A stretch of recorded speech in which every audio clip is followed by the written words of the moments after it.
بسم اللہ الرحمن الرحیم۔ محترم ناظرین السلام علیکم۔ آج کی ویڈیو میں ہم چمن کے ایک بادشاہ جس کا نام اسد ابو کرب تھا اس کا واقعہ بیان کریں گے۔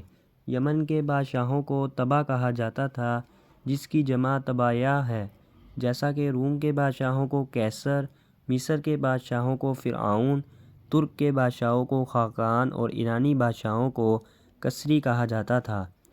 طباعیہ ایسے بادشاہوں کا ایک سلسلہ تھا جو یمن میں ایک عظیم تہذیب و تمدن اور حکومتی و لشکری تشکیلات کا مالک تھا۔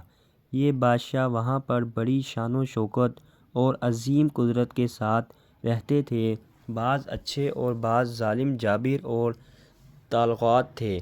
انہی میں سے ایک کا نام اسد ابو کرب تھا۔ بعض روایات کے مطابق وہ خود اچھا شخص تھا لیکن اس کی قوم گمراہی و ضلالت میں غرق تھی جو کہ ہلاک اور تباہ ہو گئی تھی۔ اسد ایک مقتدر بادشاہ تھا۔ اس نے اپنی قدرت مند فوج کے ذریعے بہت سے ملکوں کو فتح کیا اور وہاں پر اپنا جھنڈا لہرایا تھا۔ انہی فتوحات میں سے مکہ و مدینہ کو فتح کرنے کی ایک خوبصورت داستان بھی ہے۔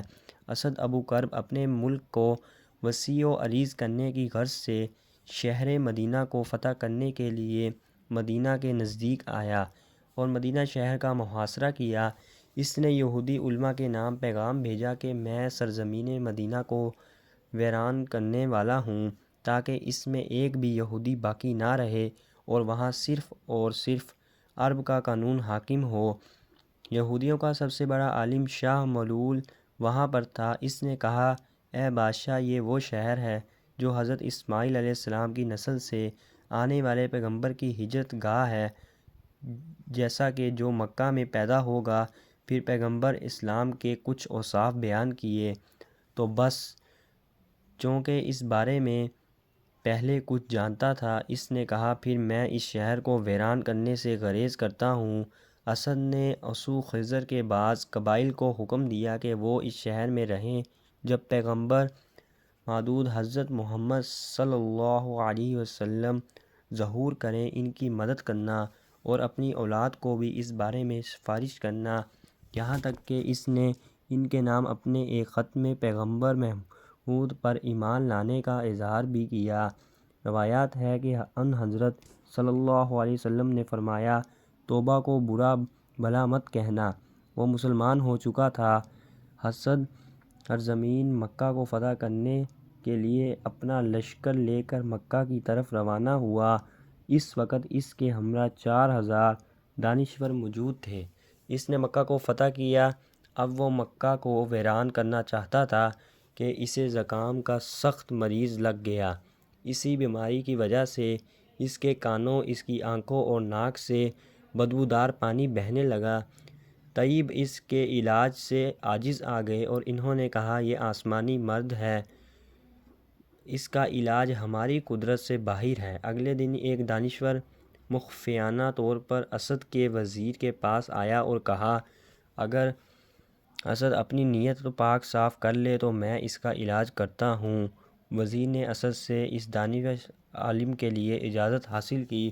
وہ اسد کے پاس آیا اور اس سے کہا، تم اس کعبہ کو ویران کرنا چاہتے ہو؟ اس نے کہا، ہاں۔ عالم نے کہا، اس کام سے توبہ کرو، دنیا و آخرت کی بھلائی تمہیں نصیب ہوگی۔ اسد نے توبہ کر لی تو اتفاق سے اس مرض سے شفا یاب ہو گیا۔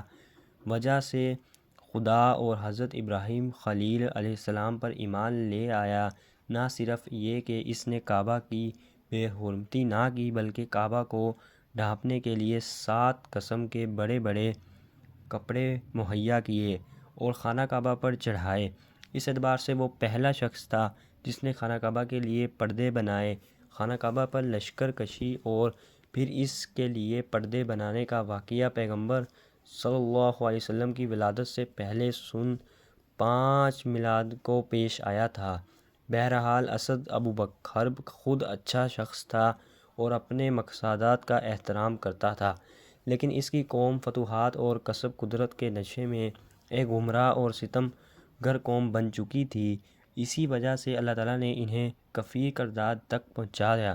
اور ان لوگوں کو قدرت و شکوت کو مٹی میں ملا دیا، جیسا کہ سورہ دخان کی آیت نمبر 37 میں ارشاد ہوا ہے، بھلا یہ لوگ بہتر ہیں یا قوم توبہ اور ان سے پہلے والے افراد جنہیں ہم نے اس لیے تباہ کر دیا کہ یہ سب مجرم تھے۔ سورہ قاف نے آیت نمبر 14 میں قوم تباہ کا تعارف اصفیاء میں رسولوں کی تکذیب کرنے والوں کے عنوان سے کرایا ہے کہ جو سخت عذاب کی وجہ سے ہلاک و نابود ہو گئے تھے۔ یہ تھی قوم تباہ کی عبرت انگیز داستان کہ جو ایک وقت میں صاحب اقتدار اور وسیع ملک پر قابض تھے، لیکن غرور و تکبر اور گناہوں کی وجہ سے عذاب الہی میں گرفتار ہوئے اور ان کی زندگی بکھر کر رہ گئی، ان کی قدرت و طاقت خاک میں مل گئی۔ اس واقعے کو بیان کرنے کے بعد اللہ تعالیٰ حضرت محمد مصطفیٰ صلی اللہ علیہ وسلم کے دور کے مشرکین مکہ کو ایک پیغام دیتا ہے۔ یہ مشرکین مکہ جو کہ ان سے بہت زیادہ کمزور ہیں، یہ خیال نہ کریں کہ وہ اسلام کے مقابلے میں اپنی قدرت کا مظاہرہ کرتے ہوئے اسلام کا مقابلہ کر سکیں گے۔ ان لوگوں کا بھی وہی حال ہوگا جو قوم طبع کا ہوا ہے۔ البتہ یہ بہت کم ہے کہ ایک قوم کا رئیس نیک ہو لیکن اس کی قوم بری ہو، اور خداوند متعال نے اس قوم کی سرزنش کرتے ہوئے اس کا تعارف ہلاک ہونے والوں کے عنوان سے کرایا ہے۔ اگر آپ کو ہماری آج کی ویڈیو اچھی لگی ہو تو ہماری ویڈیو کو لائک کرنا اور چینل کو سبسکرائب کرنا۔ ایسی مزید انفارمیٹیو ویڈیو دیکھنے کے لیے ہمارے چینل کو سبسکرائب کریں اور بیل آئیکن کو آن کر لیں۔ اللہ حافظ۔